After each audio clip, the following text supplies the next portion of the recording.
So I was born in 1960, so I grew up as a teenager in the 70s. And I had an older, well, I have an older sister, prior to 18 for sure. She'd take me down the village pub, which was a very popular pub with youngsters, and they knew I was underage, but because I was with my sister Sally, it was okay because she was quite a character down there. Um, and so, I got, drunk a few times down the village pub, and she had to sort of get me home.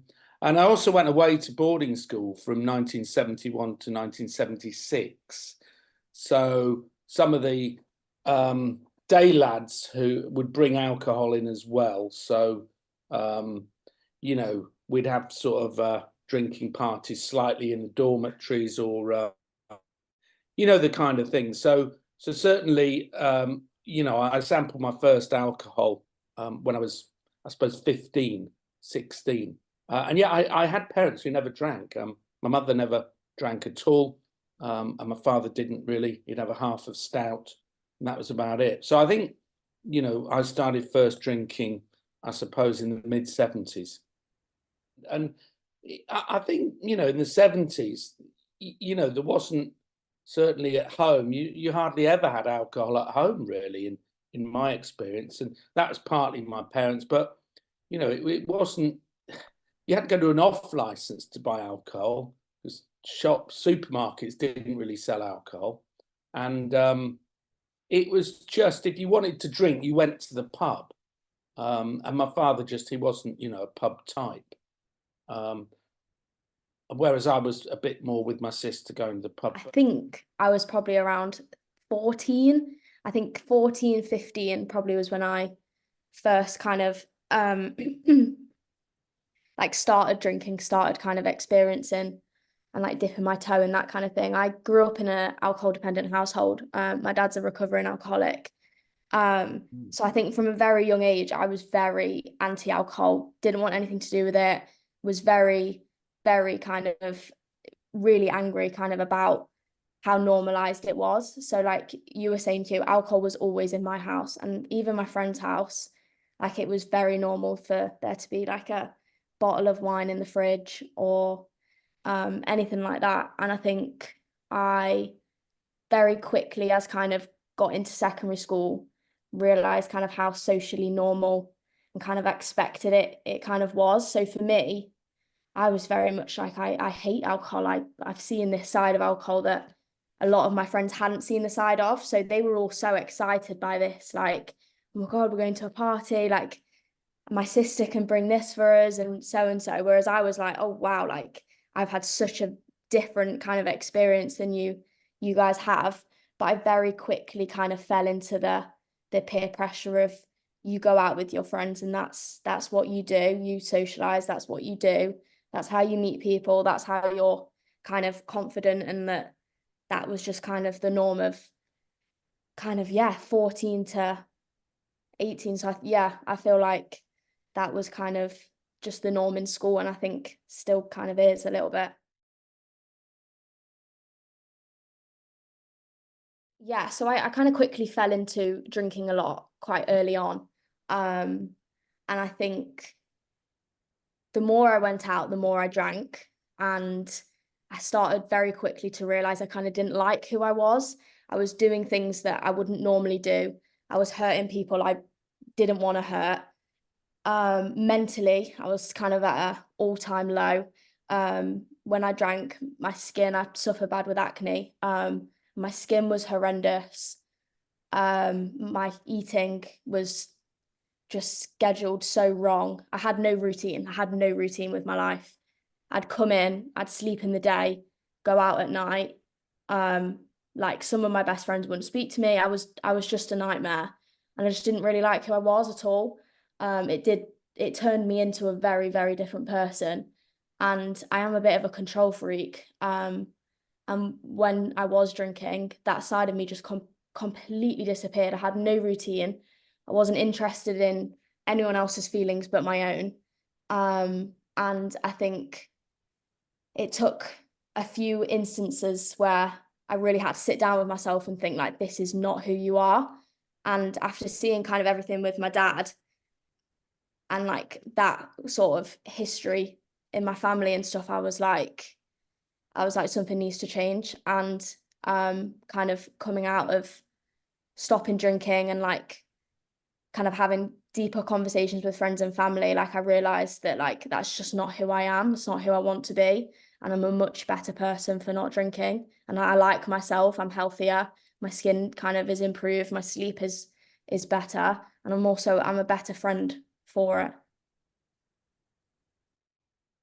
Well, I suppose one of my motivations for trying to cut down on the amount I was drinking was, you know, 30 years of living with my wife and, being, an arsehole some of the times, and just being blind drunk and not really recognizing until a number of incidents, and we had this conversation post the first COVID lockdown that what sometimes an idiot I was really, in the village pub here or another village pub or at parties or dinner parties. So it was kind of the first lockdown from March the 23rd, 2020 for 3 or 4 months, that lovely summer where we all, every night, early evening, sat in the garden, had a drink or two, and then wine and etc. And all of my 3 children were living back at home and were furloughed during the lockdown. So during that period of 3 or 4 months, I drank every day, and not from lunchtime. I mean, I was still working online, lecturing, teaching, etc. But after 5 o'clock. And had a couple of really open discussions with one of my sons about it, and about the amount of drinking, and it just became the norm. And so I wasn't kind of binge drinking. In the past, I would parties, dinner parties, the pub were excuses to just, get totally drunk, not remember the evening really, or wake up the next morning thinking, what did I say? What did I do? Who did I insult? So the COVID period was more, 10, 15 units every night, for 3 or 4 months, and just falling asleep really, not remembering what I'd watched on television, falling asleep.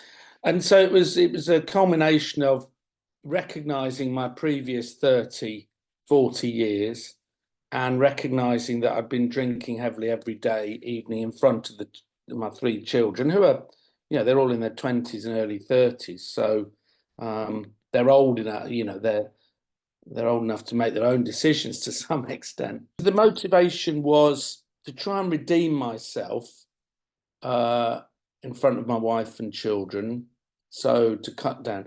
And it wasn't a visit, a lot of people say, well, I've cut down on the amount I'm drinking because of my health. It wasn't a health thing for me, although I do have high blood pressure, but it wasn't a health thing. It wasn't about, I hadn't lost my appetite. It was more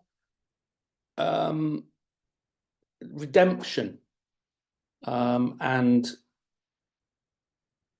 just why am I doing this every day or most days, or why go to the pub and just, and my wife's got a great phrase, you never know when to stop.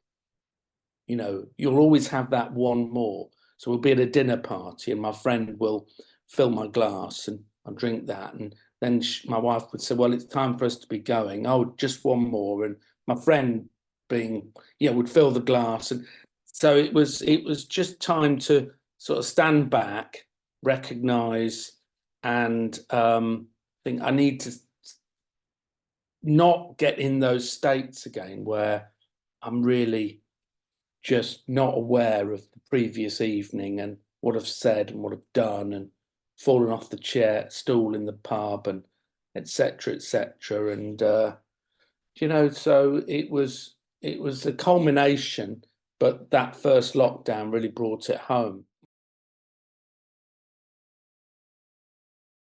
My sons are very positive and supportive, and it's a positive impact, and my wife as well. And we did Dry January together, and this week, Monday, Tuesday, Wednesday, Thursday, we won't have a drink, watching TV, and so positive reaction. But some of my friends and all folks who go for early doors in the pub or go to the pub regularly have fellow drinkers, and some of them have really reacted quite negatively. They think it's a competition about, well, you never drank as much as me anyway. My Irish friend, yeah, well, I'll drink 10 pints of Guinness a night. You've got nothing to worry about, which isn't very supportive. So you do start to see the folks around you, friends or drinking partners, who are or aren't supportive. Order a non-alcoholic drink in a pub, and it's you soon find out who's supporting you, with you or not. And at dinner parties, I went to a dinner party when I was, and took 4 bottles of non-alcoholic beer, and only after the third one that the host opened for me did he realize it was non-alcoholic, and he was like almost apoplectic that I'd bought non-alcoholic beer to a dinner party, and I had the nerve to do that. And and then it's you've got to be really strong about, well, I'll have a couple of glasses of red wine with the Sunday roast, and you've got to be really strong about putting your hand over the glass. And I always remember I did this to this friend who put the hand over the glass. He, no, come on, Hugh. And my wife said, Hugh said no. So some friends react my children, wife were very positive and very supportive. I did Dry January, and I'm not sure my wife wanted to, but we did together. And so she's been unbelievably supportive, because I would find it very difficult living on my own, to really moderate and do Dry January, for instance. So for me, part of either abstaining entirely or moderating is you have to have that support structure around you, whether it's non-alcohol, whether it's apps to measure how much you're drinking units, or friends or neighbors or relatives, or wife, husband, children. It's really, that's my top tip, really, is having that support structure around you. And as I say, some folks in that support structure are more supportive than others. But my wife and I do non-drinking days. It sounds like non-drinking days, but just not having a glass of wine with the evening meal. So family-wise, similar to Hugh, everyone's been like really supportive. I think obviously with my dad not drinking, my dad's nearly, I think, 12 years sober now. So it's quite a norm. Like, it's very normal for, like, obviously my dad won't drink, and obviously now I'm not drinking as well. So like my mum still is a regular drinker, but she's been really supportive, same as my brother. But yeah, my brother also kind of isn't a big drinker either. So he'll have a drink if he goes out with his mates or something like that, but he's not a big drinker either. I think to start with, friends were kind of on the line a little bit. I think I've woken up so many times hungover saying I'm never going to drink again. So when I actually did say, like, I'm not going to be drinking, it was very much like, oh yeah, like, we've heard this before. But I think once they kind of realized how serious I was about it, they kind of really got on board. I think for me, it has been kind of like the older people in my family. So like my partner moderates. So similar to you and your wife, Hugh, she'll have a drink occasionally, but she's not drinking the way kind of she was drinking before.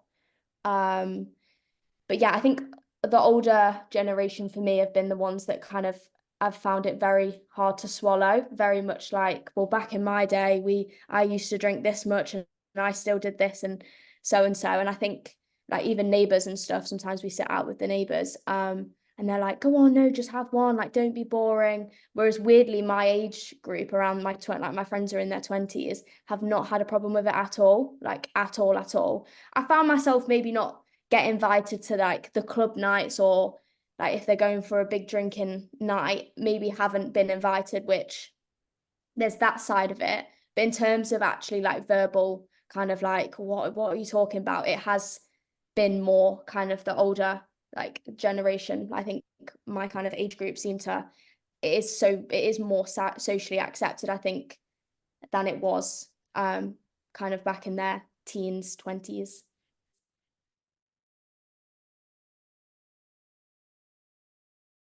I think almost the biggest challenge for me is myself, um, and the fact that I enjoy social drinking. I mean, it's not like I used to go down the pub every night. I'd probably go to the pub either in this village or another village 3 times a week and meet my friend for early doors, and early doors would turn into sort of mid-evening. So the challenge uh, is the fact that I enjoy that. I enjoy some of the social drinking, meeting up. Sometimes, I have to admit, getting a bit squiffy. I don't enjoy if I get really, drunk and can't remember, trying to remember afterwards. So that's a big pointer for me to try not to get like that. But I think I overcome that of early doors and the pub by just not going to the pub. My wife and I go once a week, walk up the road to the village pub Friday night for 2 drinks. That's early doors, and meet the other couples, and that's it. And none of us stay anyway. Uh, so that's been difficult. My own weakness, my own kind of addictive personality to some extent. And what's been difficult as well is having to, really step away from a couple of folks whose whole life is around, which pub are we going to meet in? Very similar to Hugh. I think like for me as a person, it was kind of learning to socialize without alcohol. I think from such a young age that had been like my crutch of how to speak to new people or how to make new friends, or if I was nervous about something, well, it's okay, I'll have a drink and that's gone. So I think for me it was kind of stepping out of my comfort zone and doing things that usually I would do with like the liquid courage of alcohol, but actually just doing it as me.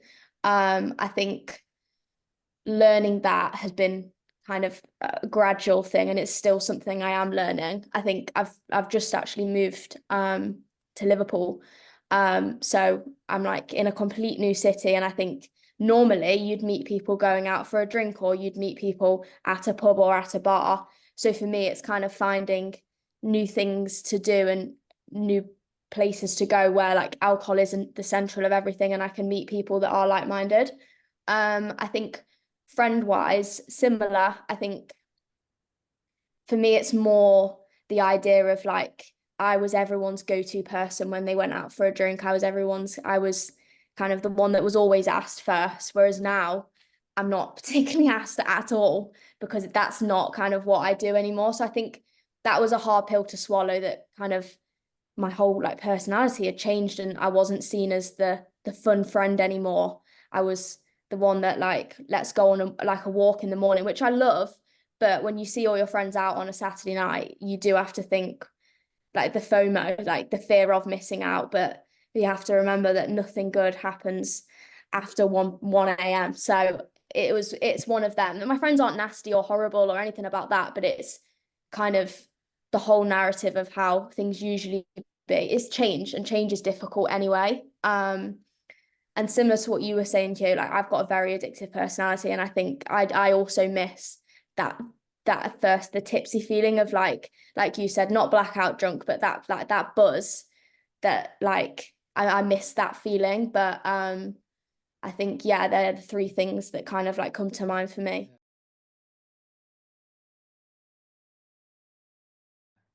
I celebrated my 18th birthday with a school friend, and we invited all of our school friends. So we shared the celebration. It was at a local village hall somewhere. I can't really remember it, to be honest. But I think a number of us, being at school together up in the northwest, and there was a sort of social club, community club near the school. So many of us had already experienced drink. It wasn't like this image you might see in films or dramas where, oh, son, or daughter, you're 18 today. Let me buy you your very first alcoholic drink ever in a pub. It wasn't really like that at all. I mean, my mother and by then her partner were they weren't sort of saying, "Oh, you're 18 today, Hugh. Let me buy you a drink." They weren't even really interested. And so because I had a number of school friends. I'd left boarding school by then and was at a proper state school. We had probably already all experienced alcohol. So, I can probably remember my 21st more, but it wasn't really a kind of like, oh, you're 18, here's the key to the door and you can open up that cupboard full of alcohol. My 18th actually was the day that lockdown got announced. So I was actually in lockdown for my 18th. So it wasn't kind of like obviously no pubs or anything were open. So it was at home. And my partner at the time was staying with my family. So things that come to mind was that like the first activity for the day was we were making cocktails. So they'd bought a load of alcohol and we were making cocktails. That was the first thing that kind of comes to mind. It wasn't really kind of a heavy drinking day, but what I can remember is a lot of like my birthday cards or my birthday messages was very much like, and like, I'm so sorry, like you should be in so and so club with your head in the toilet, spewing your guts out, or this is supposed to be like the big day of like absolutely getting hammered. So yeah, it wasn't a crazy drinking one for me, but there was that like, this is what you should be doing, and I'm really sorry that you're not. So yeah, that was my 18th. It wasn't anything special, to be fair. And Molly, just as an aside, I know what day you celebrated your 18th on. It was a Monday Yes. because I was 60 on the same day. Really? Yeah. You were 18 and I was 60. And I'll remember it forever because obviously Boris announced lockdown Yeah. on my 60th, then announced lockdown on your 18th. That's Yeah. amazing. Well, it holds, in terms of my relationship with alcohol, it's that will always be there. It's always been there. The future holds that I will be carry on moderating, and I want to moderate really even more sternly. So post this, I'm thinking of actually having a couple of drinks of non-alcoholic beer in the village pub on Friday night when we have early doors, because I can't really go in a pub and not have a pint of beer. I like my beer, hand pulled beer, real ale. Although I did go in a pub during lockdown, during dry January for a music night, and my wife and I drank non-alcoholic. So I can go in a pub and have non-alcoholic if I'm with my wife and she's doing the same, or I was with a group of people who were doing the same. But yeah, what does the future hold for me in alcohol? Just to continue to moderate, but really to try and still further cut down the number of units. I often do think about this. I speak to my dad about it quite a lot. And my dad always says his kind of saying is keeping it at arm's length. He always says that alcohol is like throwing a stone in a river, like there is a ripple effect. And I think there are times when I'm like in my head, I think I could just have a couple and be okay. But then I think back to kind of that was my mindset like a couple of years ago, and I ended up in a really, really dark place, and I had the ripple effect happen to me. I hurt friends, I hurt family, and so on. But I do think kind of everyone's journey is different, and I think the most important thing in kind of like learning about alcohol, like kind of moderating sober, being sober curious, is awareness. And I think if you are aware of yourself and your relationship with alcohol, then that is the biggest achievement. Like if you can kind of wake up in the morning and think, do you know what, I have had too much to drink, I need to look in the mirror and work out kind of what works for me, then that is like you were saying, Hugh, the achievement that you can acknowledge that, you know, I don't need to go teetotal, but I do need to kind of cut back. And I think for me right now and kind of where I am in life, I'm happy not drinking. That's not to say in the future that I may go back, I may not, but I think right now I'm kind of content with where I am, if that makes sense. The things you said, Molly, about school friend, you know, drinking when you were 14, 15, 16, doesn't surprise me because all three of my children, to some extent, you know, when they were, you know, they'll all be preloading before they go clubbing at someone's house, and so they're already half drunk when they get to the club or when they go out. But that thing about you know, drinking at 14, 15, 16 and peer pressure, etc., that doesn't surprise me. I did make a note. I think, Molly, you mentioned somewhere about support. And when I grew up in the 70s, that sounds like some really old, when I grew up in the 70s, you know, units weren't talked about. No one knew what a unit of alcohol was. There was no recommended government number of units per week. I mean, they were only just getting into the harm that cigarettes do to you. Drink driving wasn't really discussed. We knew it was wrong, but it was probably more important to wear your seatbelt than to be under the alcohol limit to some extent. So that support just wasn't there from society anyway, in terms of government, society, law. You know, I mean, it was illegal to drink drive, but it wasn't really enforced. Everybody did it, etc. So I think what you were saying, Molly, about support, and you mentioned something. I think now it's really good. What I've kind of gleaned from Molly, there are those things about, you know, units and drink driving, etc. And I think the self-admission you mentioned, know thyself, and that's a big part of it. Of course, it is then what you do with that knowledge of knowing yourself. But yeah, and I mean, to some extent, how long have you been sober, Molly? So I'm coming up to 2 years. Wow, so that's amazing. Because you know, it sounds a bit, but you're not, you know, for a young person to be sort of kind of really taking control and taking a grasp of that is really amazing. 2 years, incredible. Thank And you. do you have a bond with your father, who's 12 years sober?